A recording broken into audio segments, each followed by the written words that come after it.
He's UFC royalty. He's also my next door neighbor. It is one of the greatest fighters to ever do it. It's Chuck, the Iceman Liddell, on this week's Food Truck Diaries. And I'm giving some chicken wings and fries.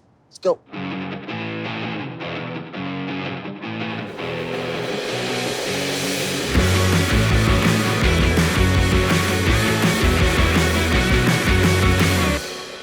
Mr. Chuck Liddell, the Iceman, the legend himself. We live both pretty close to here, so this is long overdue, man. We're we're neighbors. We're basically neighbors now, yeah. I see you around town. Yeah, I see you over there with Joey's. Yeah, Joey's. He's like, what the hell, man? What's up with food truck? I was like, yeah, I know. Let's make it happen. How you doing, brother? I'm doing good. Going through a little stuff, it is what it is. It is what it is. It is what it is. We're going to get through it. You're going to get through it, man, flying colors. We talked off air. I'll see elephant in the room. You've been in the news lately. I'm not a journalist. That's all I'm here to do. You're also, we'll let the courts handle that. You can't speak on it. So this isn't what we do. I brought you here. Huge fan. You're a legend of the sport. Your boy Glover Teixeira is fighting for a title this Saturday, man. UFC 267. I'm so excited for him, man. He's such a great guy. He's one of those true fighters. He loves fighting. He loves his job. He loves being out there, and he's just a good dude, man. I'm so happy for him. I hope he does it, man. I hope he pulls this one off. I picked him to win that fight. I think he wins the fight. I like the matchup for him. Hey, man, he's tough to fight for anybody, man, because he's got good jiu-jitsu and he hits hard. See, I think that's the thing that a lot of people aren't focusing on, and maybe it's because when the fans, when they think of Glover Teixeira, you think of knockout artists and like great striking. I trained with that guy at Black House MMA. It was me, him, and Lyoto Machida. And, I thought too, he's just a boxing, his wrestling's probably okay. Dude, his grappling is world class. Yeah. Like his jiu-jitsu is... You realize he came to us as a jiu-jitsu guy. That's his background. We had to teach him wrestling and striking. He came to us as a jiu-jitsu guy. He picked it up. He started jacking people. He's been kind of this Brazilian boogeyman for a long time. And obviously there's rumblings, especially if you're hardcore, you'd hear, oh, that's Chuck's main training partner. You should check out this Brazilian, Chuck Scamp. So we heard about it a lot, but it took a while before he got to UFC. But here's what happened. He got stuck. Visa issues, right? He had visa issues. He was fighting in WEC before the UFC bought. Yep. And when the UFC bought, then he had to get his green card, basically. Yeah. He had to be legal.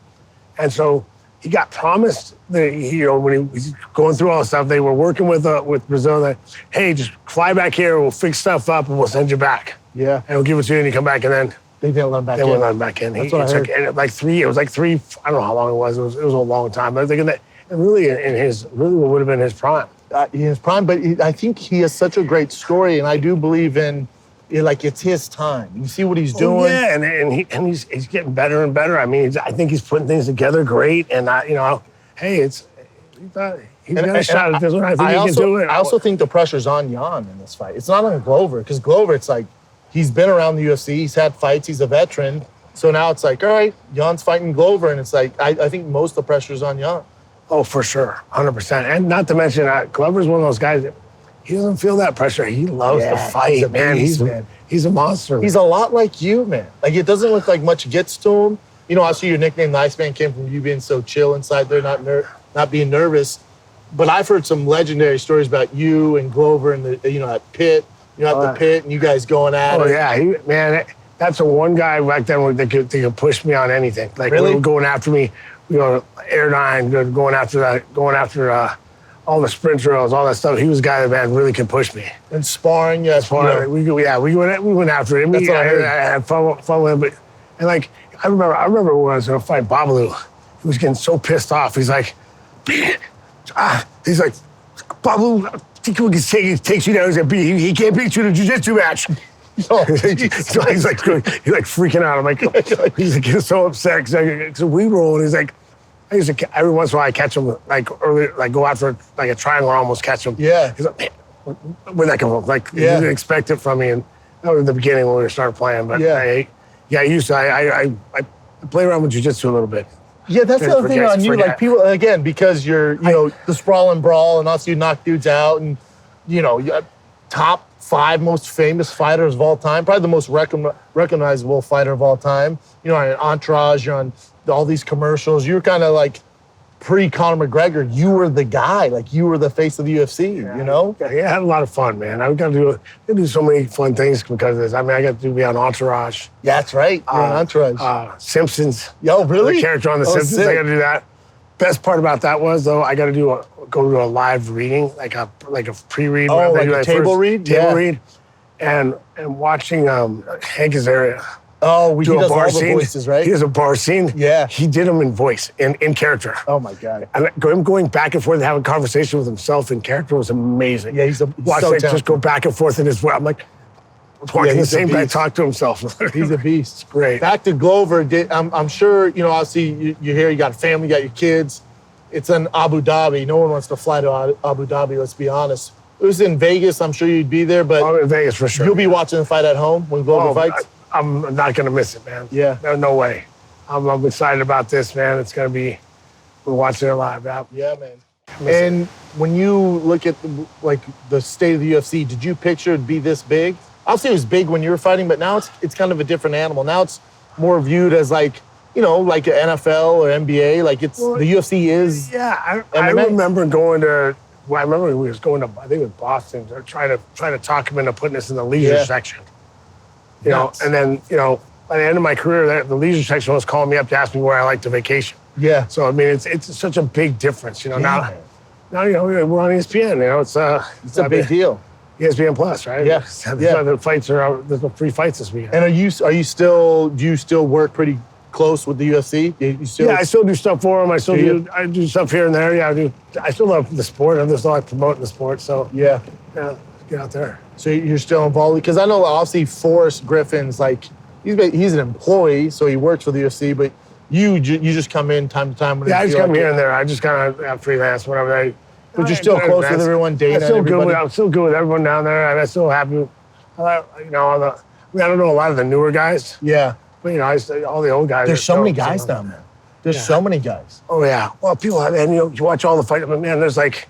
It's tough to keep up with. Some keep up with everybody, you know, nowadays. It's like there's so many fights. I mean, I think UFC's just alone are like, there's like 40 some odd events a year. It's nuts. And then you look and these aren't like 10 fight cards, they're like 12 or... you look at the fight card this weekend, like the Dagestanian names, it's like, good luck pronouncing them. Yeah, I was going to say, I hope you don't ask me to repeat any of those names. Dude, there's some badass light heavyweight. He's like supposed to be the next champ, and I was just like, oh, his name's AR. You know, one of them was actually Nascimento, I think. I think one of the fighters. I'm like, oh, that's what Lake I used to go to. Dude, would you say you like if you watch it, like if there's a good like light heavyweight contest, we watch mainly closer to that since it's your weight class? It all depends. I mean, I definitely, if I'm looking at something from outside, like I like the bigger guys anyway, like 185s and the 205s and heavyweights. Yep. But you know, now a lot of times I'll wait. Someone says, "Hey, this is a great fight. This is a great fight." Because I don't care if I know who won. I still want to watch the fight. Yeah. If it's a great fight, I say a little more like, you know, but I can't sit down and watch. If you try to watch a full card now, it takes you 7 hours. You got kids, dude. It's 7 hours. I don't have 4 hours. Yeah. 4 hours. What are we talking about here? Yeah. If you're watching the prelims. You're talking about 6 some of them spread across so much time. You got to be a special prelim guy for me to tune in. Yeah. Well, you know, they always throw somebody on those smaller cards. It's just somebody that I want to watch. Because now we get some of the guys that I know that you start drifting back down, 100%. trying to stick around. 100%. So when you, like, if you watch, like, you know, if you watch some of these light heavyweight guys, like, even if Glover wasn't fighting, were you watching and go, man, I bet I could have took them? You know, do you have any of that in you? I mean, if you ask me, I'd say I could beat anybody. Yeah. I think in my prime, I had a shot at just about anybody. Agree. Or if not everybody. Agree, brother. But, you know, I don't really, I've never been a fantasy match guy, so I've always been like, you know, if I actually can't test that fight out, like, why are we talking about it again? Like, I don't entertain either. Like, you know, when like, how would Fedor do against Jon Jones? It's never happening, man. What do you want me to do? How would Bruce Lee do? I don't give a fuck. I don't know. I don't live in that world, you know? So, well, let me feed you, man, because this is a food truck. Oh, that sounds great. Diet-wise, I eat everything. My man. Let's do it. This episode of Food Truck Diaries with Chuck, the Iceman Liddell, is brought to you by Manscaped. Do you know what's spookier than seeing a black cat on Halloween? It's shaving your balls with anything other than Manscaped. Listen, man, when it comes to below the belt waist grooming, there's no need to carve your pumpkins this Halloween because Manscaped is here to upgrade your grooming experience. Go from bite-sized candy bar to king-size candy bar and join the 2 million bros worldwide by going to manscaped.com for 20% off and free shipping with the code FOODTRUCK. We got you covered, man. Don't let a guy like Freddy Krueger cut your nuts up. You do it with Manscaped, all right? Unlock your confidence with the Performance Package 4.0. Inside, you'll find the holy grail of men's grooming items. They've made it easy for you to upgrade your grooming routine. All right, we got you covered, man. The Performance Package 4.0 also includes the Weed Whacker, total game changer. Trim your nose hairs, your ear hairs. Anybody has long nose hairs that connect to your mustache? Stop doing it. Dear God, stop doing it, all right? Manscaped in this package even throws in 2 free gifts, all right? We got the boxers, the Shed travel bag, so you look professional, man. If you're looking like Wolverine, haven't cut your nails recently, be sure to look into the Share 2.0 nail kit. They have a bunch of other life-changing products on their website, so be sure to... What else are you going to do, dude? What else are you going to do if you're trying to shave your nuts down, get rid of body hair? What else are you going to use? I'll wait. You use Manscaped, for God's sakes. Get 20% off and free shipping with the code FOODTRUCK at manscaped.com. That's 20% off and free shipping with the code FOODTRUCK at manscaped.com. Say trick or treat to your beautiful new Halloweeny with Manscaped. Listen, man, a lot of y'all kids out there, you got anxiety, you're nervous, maybe you got some pain in your neck, your joints. You can't sleep. What if I told you there was a natural way? I'm talking about a natural way to solve all these problems with CBD. It's well documented. I'm a big advocate for CBD, all right?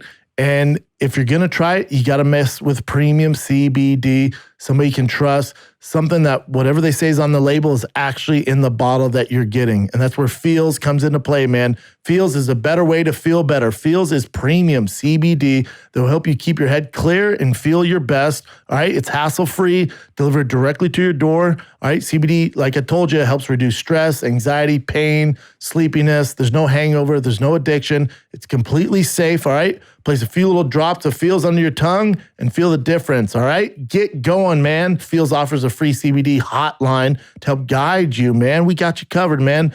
You can also join the Feels monthly membership. Makes your self-care easy. You save money on every order. And you can pause or cancel whenever you want. Start feeling better with Feels. Become a member today by going to feels.com/foodtruck. That's FEALS.com/foodtruck. You get 50% off your first order with free shipping.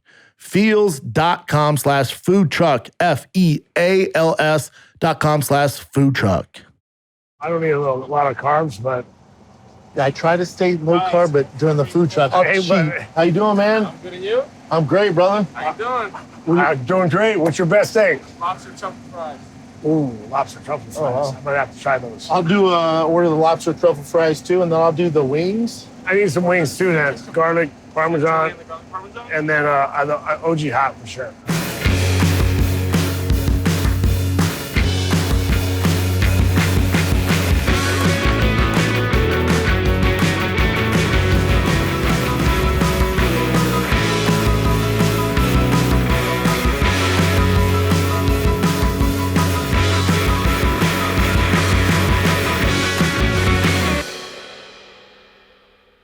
Yo, a lot of y'all watching this food truck right now, Chuck Liddell, are freaks. You're online, you're looking at weird stuff. You don't want your mom to see, your sister to see, your step aunt to see. You're all weirded out by it because they can see what you're looking at, man, but not with ExpressVPN. Also with ExpressVPN, you're unlocking movies and shows you're not seeing, all right? Maybe you're watching Netflix and you watch Theo's special on there, or you watched Midnight Mass, and the similarity stuff start popping up, but it's only in your neck of the woods, dude. If you're using ExpressVPN, it's unlocking all sorts of stuff you didn't know about. Such cool stuff that I can't tell you about. You have to check out for yourself, all right? ExpressVPN lets you change your online location so you can control where you want sites to think you're located.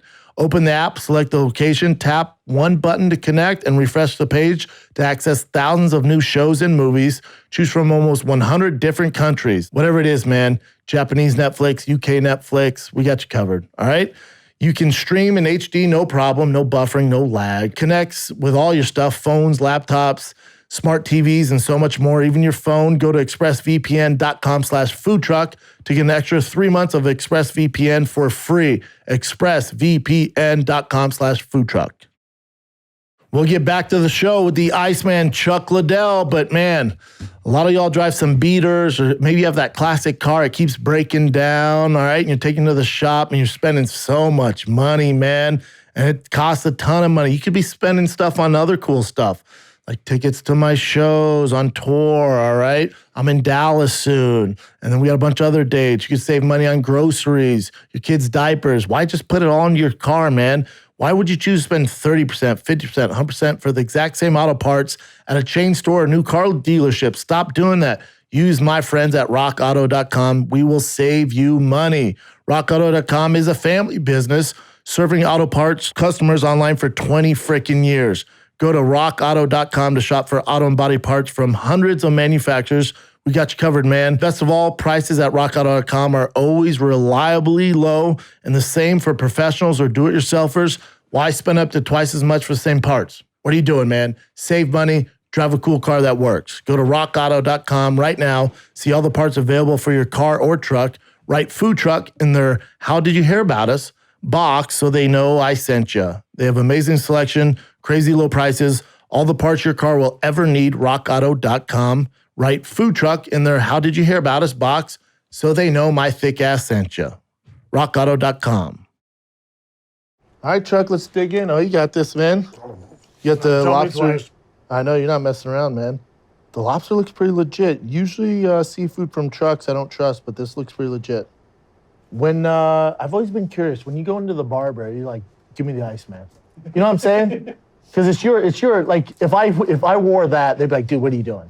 You know, like if I go in the barber, like, what do you want? Like, do you just go, give me the Iceman? Or you have the normal barber? How's that work? No, I have regular barbers. I had, for a long time, my buddy had been doing my hair since like the late 90s. Yeah, early 90s. He used to actually come out for fights and do them for me, but now since I moved out of SLO, you know, I'm down in LA, so I move around a little bit, different guys, but I'm sure when you go in the barber, they're just like, all right, what do you want today? No, they know the deal. No, you know what I'm saying? I have to try to explain it sometimes. Sometimes if you don't, I figured out if you don't explain it, if you just let them go. You need a messed up haircut? Sometimes they don't get it right. Who the fuck would mess up your haircut? I think it's so funny. We were at the same restaurant. We didn't recognize, like we didn't see each other off the bat. You know, people have masks on this COVID. I mean, he sticks out like, it's like, you see the mohawk, you see the tattoo, it's like, Chuck, you're not hiding from anybody, dude. You know what I'm saying? Yeah. That's fantastic, by the way. That's really good. So when you look at the current, like, you see what's going on with Jon Jones stuff with that? What do you chalk that up to? It's frustrating to me. It is frustrating. You know, I've always said about Jon, he doesn't have anybody that he listens to. That's the problem. You know, I think. I'm surrounded by yes men. I agree. Outside looking in? Yeah, outside looking in. And, you know, you need somebody that can tell you to shut it down or grab you and say, hey, man, it's time to go. Hey, it's time for you to call tonight. Let's go. And what Jon would do that for you? Well, you know, Jon never had to do it. I had my little brother follow me around. I was actually, you know, Dan. Remember Dan? Yeah. Dan, man, to his credit, man, that kid followed me around like a puppy dog. But he protected me, and we didn't drink, and he's a big boy, and he knows what's up. You know, I think he used to say when I was out, he's like, you know, it's like a train wreck. I just got to follow him and make sure I control the collateral damage. Yeah. You think that's what's going on with Jon? He just has a bunch of kind of like, to me, again, outside looking out, I don't know his down to the nitty gritty there, but I agree. I think he's just not surrounded by a good nucleus. Because I think too, talking about a guy, you know, arguably greatest of all time, and you know, he has a shot to fight at, you know, heavyweight and become the heavyweight champion of the world against Francis or Cyril Gane or stuff. Like, the world's his oyster, man. You know what I'm saying? Like, he could still go down as the greatest of all time if he just get his shit together. Less than a month before a fight, he's doing that car accident, drinking and driving. You know, like, doing that, when that stuff, you get popping for that stuff. During fight camp? During fight camp, that's when you just start alarming. That's alarming to me. Like, because I know, trust me, I know a bunch of fighters do a lot of different things. Agreed. On their free time, they get people having fun, whatever. Sure. What I'm doing, but if you can't settle down for a fight camp, control yourself, stay under control for that short period of time, with the goal in mind and getting ready for a fight, that's when you start to worry about what's going on. Agree. I think it's a blessing and a curse how talented he is, because he's able to get away with that stuff and continue to win. Like, he's never had to face repercussions of losing a big fight, getting knocked out because he wasn't training right. Because, you know, when he fought Ryan Bader, they said he trained for like a week and a half, went in and destroyed the guy. So he's not learning from these experiences. There's no accountability. That's the issue. So I thought one of the things that pointed him in the right direction is when Winklejohn went, dude, I'm not gonna be your coach till you figure shit out. That's the first sign that he's had a repercussion, you know, like consequences for his actions. Was it good for you, Winklejohn? Yeah, I mean, I wish him the best. You know, I hope he gets his stuff together. And you do, because I think he's gonna be a nightmare at heavyweight, man. I think he's gonna do well.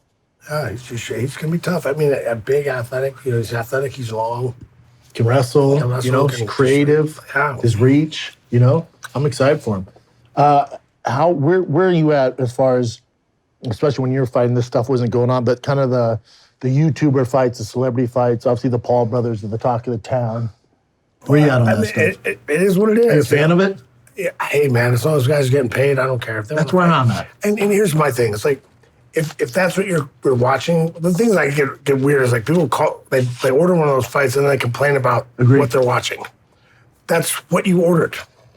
That's what you want to watch. Watch that. If you want to complain about the quality of the fights, watch something else. Yeah, you don't have to pay for it. Yeah, you don't. I mean, you weren't paying. You're paying for the novelty. You're not paying for the high level fighting. If you want to watch high level fighting, and I actually thought it was kind of cool for boxing to have some high level boxing fights on there. Some guys, decent guys, and try to get some more eyeballs and fans back. You know, like.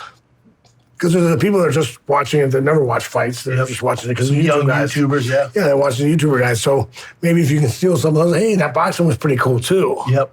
You know, I thought that was a kind of a great transition for that. Agreed. You know, like for boxing, it could be a positive thing for boxing. I think there's a lane for it. You know, obviously there's a market for it because those guys are making, you know, so much money. So there's a lane for it. So I don't hate on it. Also, you know, I know the Paul brothers pretty well. I'm a friend of Logan Paul. So it's like, to me, for a kid to come from that YouTube world and go, hey, let's say your son wants to box and he's Logan's age and he goes, hey, Dad, I want to box. I'm going to fight. This is how it's going to go. I'm going to fight Floyd Mayweather. And you'd be like, get the hell out of here. Oh, and then after that, I'm going to fight Mike Tyson. Like, dude, that's never going to happen. So to me, it's like what he's doing, breaking these barriers and, you know, whatever people say about his skill set, to me, it's amazing that we're in this, you know, this time where you can see stuff like this, you know, because of his, you know, poll on YouTube and stuff like that. You know, like when you hear bother me a little bit. The only reason they bother you a little bit, just because because they're obviously not fighting.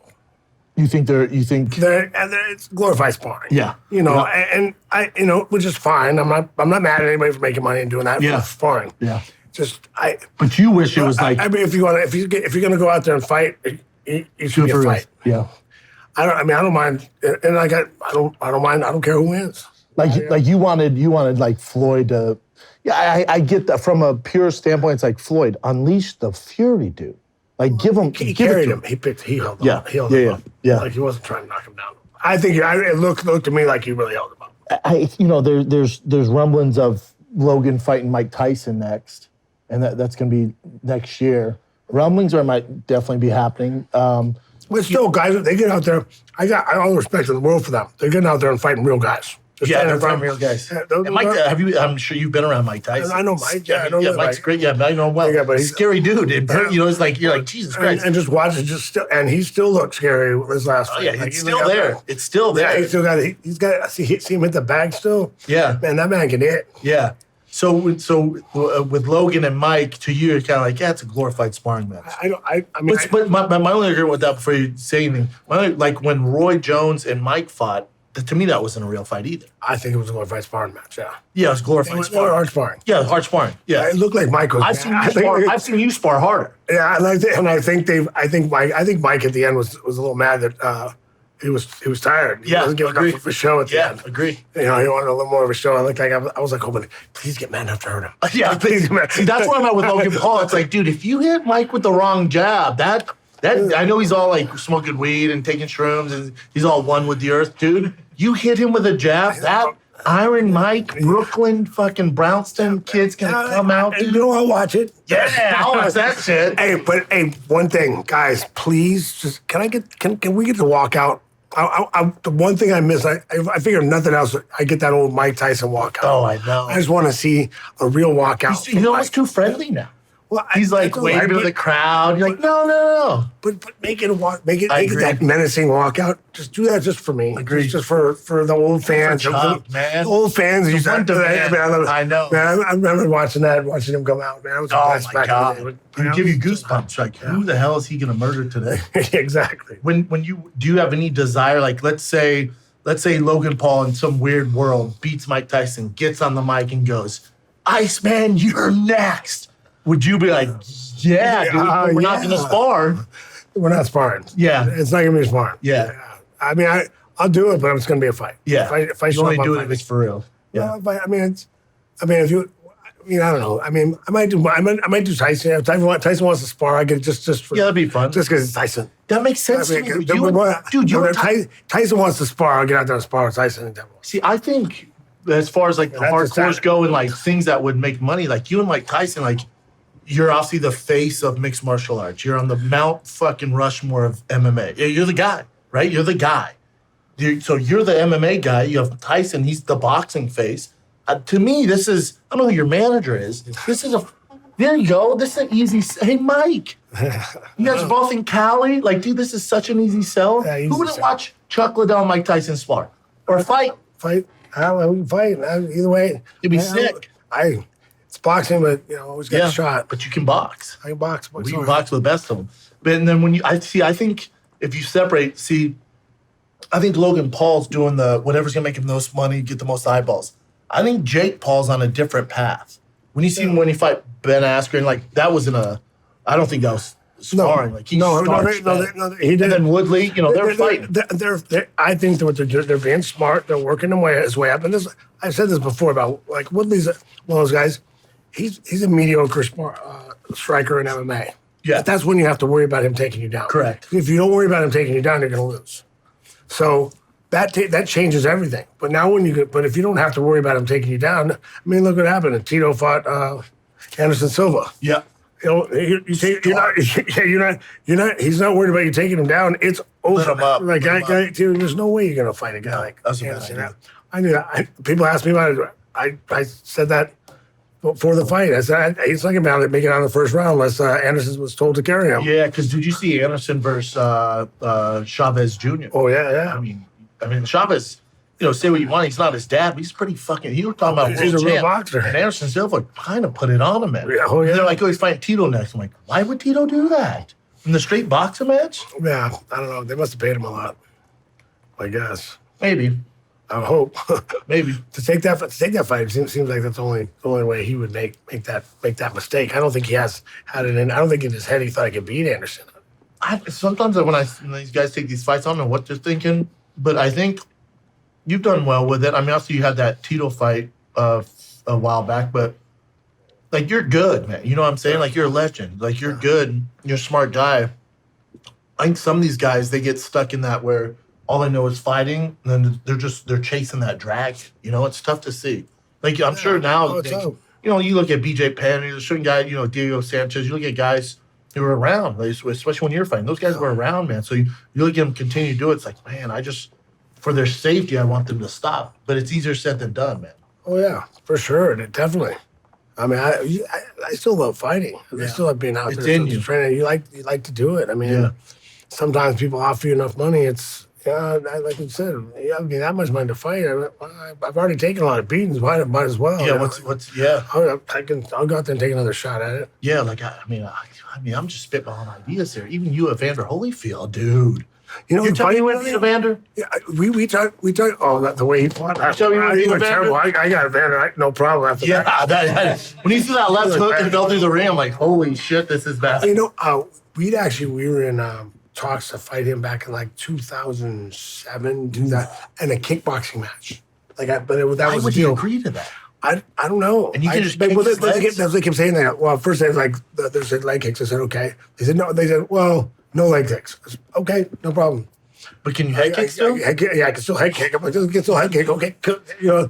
Has he seen you fight? Yeah, but the thing is, I don't think they understood, because always said, you know, the kickboxers weren't good as boxers, because the only time you'd ever see them fight is when the kickboxers went to boxing. Bad. But when you move boxers down to kickboxing, now the distance changes, the timing changes. I mean, I can throw off everything with a front kick. I just throw a front kick. You can't throw your jab. Every time there was a jab, whack. Yeah. Whack. And then once you start bending down flat, I've always said when we got a guy, it's like someone else. If you have me fight a boxer back, I was in kickboxing. yeah. He's got about one round to knock me out, maybe. After that, he's not going to be able to stand on that front foot, put enough weight on that front foot to knock me out. It's just like it's TKO over from for me. leg kicks. Yeah. I mean, it's just. I mean, and most of those guys have never been kicked in the leg. And the other thing too is they've never checked a leg kick. Mm-hmm. They've never kicked a bag. They've never done any shin straight. So if they check my leg kick, they'll do it once. Agree. After that, they'll let me kick their leg. Yeah, but that hurt that shit. Like it hit my face. Yeah. Yeah, I think just a Vanders, whoever's managing him, was like, yeah, we'll fight Chuck, but kickboxing only. It's like, what? You out of your goddamn mind? I mean, funny, I was telling that story. We're talking about to Bosch Rutan, and they'd actually offered it to him too, kickbox. I'm like, ooh. They just don't know the game. I'm like, they don't know the game. Boss, not a good idea. Dude, I saw Boss. That guy. Oh my God, dude. Oh my God. I saw Boss in the airport probably about 6 months ago. He was flying to Montana because I think he was thinking about leaving LA, moving to Montana. And dude, even at his age, and I'd recognize him. He's that old guy in shape, jacked, man. Still just in crazy shape, man. Crazy shape. Do you? We can end on this because I know you got stuff to do. I don't want to keep it too long or feed you too much food. Did you see Daniel Cormier's comments on Fedor? He said, when Fedor, I think it was around 2011, 2013, when Daniel was trying to do a deal with Fedor and bring him over to the UFC. Daniel said, for those like loyal Pride fans, and what you find Pride, so I want your perspective on this. For those loyal Pride fans, stuff like that. He goes, I hate to tell you guys, but Fedor would have been just an average guy in the UFC. He's like, I don't think he would dominate like you guys think he would have dominated. You have any take on that? I mean, it was a different time. You know, it's tough to. It's tough to say that. I don't like playing those. At that time, I mean, he was one of the baddest men on the planet, and you make a mistake, you're going out. He's lighting you up. He just won last Saturday. Yeah, he's got he had great leg locks. Yeah, he had other sambo, his power. Sambo. Yeah, and stuff at that time, and stuff's evolved, right? Oh yeah. Like, I mean, go look at UFC. The first couple of UFCs, the leg locks they were using, those wouldn't work on a blue belt. Oh no, yeah, not a chance. Yeah. Those leg locks wouldn't work on a brand on a first year guy. A lot of it. Now. Yeah, a lot of it. Yeah. A lot of stuff. It's like it's so easy to counter now that you know how to counter it. Yeah. Right. But now. So that's when you take stuff out of time frame. It's tough. It's tough because even when they bring up, like in any sport, it's like when they bring up Jim Brown or something like, or Johnny Unitas, it's like compared to Patrick Mahomes, like every generation's better. My only thing is when you look at Fedor, like you look at those guys who were dominating the UFC heavyweight division 2011, 2013, which I co-signed what DC said. It's like. You're talking about JDS with his footwork, his power, his boxing. Talking about Cain Velasquez. Oh yeah, well, prime Cain Velasquez. But you're talking about at that time, he was out of his prime. Yes, like he wasn't. Yep, that wasn't. He was it. And honestly, I think if he wanted to, he could have gone down a weight. I mean, I think. Agree. Yeah, he wasn't a big guy. Yeah, agree. Yeah, Rogan always said that. Like, Fedor is a guy where if he had a real camp, and obviously he's one of the greatest heavyweights of all time, so there's no reason to do it. But if he was serious about the diet and nutrition, he's a 205er, man. Oh, for sure. Dude, again, Fedor, Chuck? I'm just spitballing ideas at the camera here, dude. Your manager should be eating this up if you guys want to do it. Well, listen, man, you're one of my favorite guys. I see you around all the time, and you're a legend, man. The door's always open. I'd love to get you on a fight companion. That'd be fun. We have Rampage on. They're fun, man. Oh, yeah, I love you. That'd be fun. Let's do it, man. I love that. That'd be the next thing we do. Well, ladies and gentlemen, Chuck, the Iceman Liddell, thanks for coming, brother. Appreciate you, man. Thanks for having me, Thank you.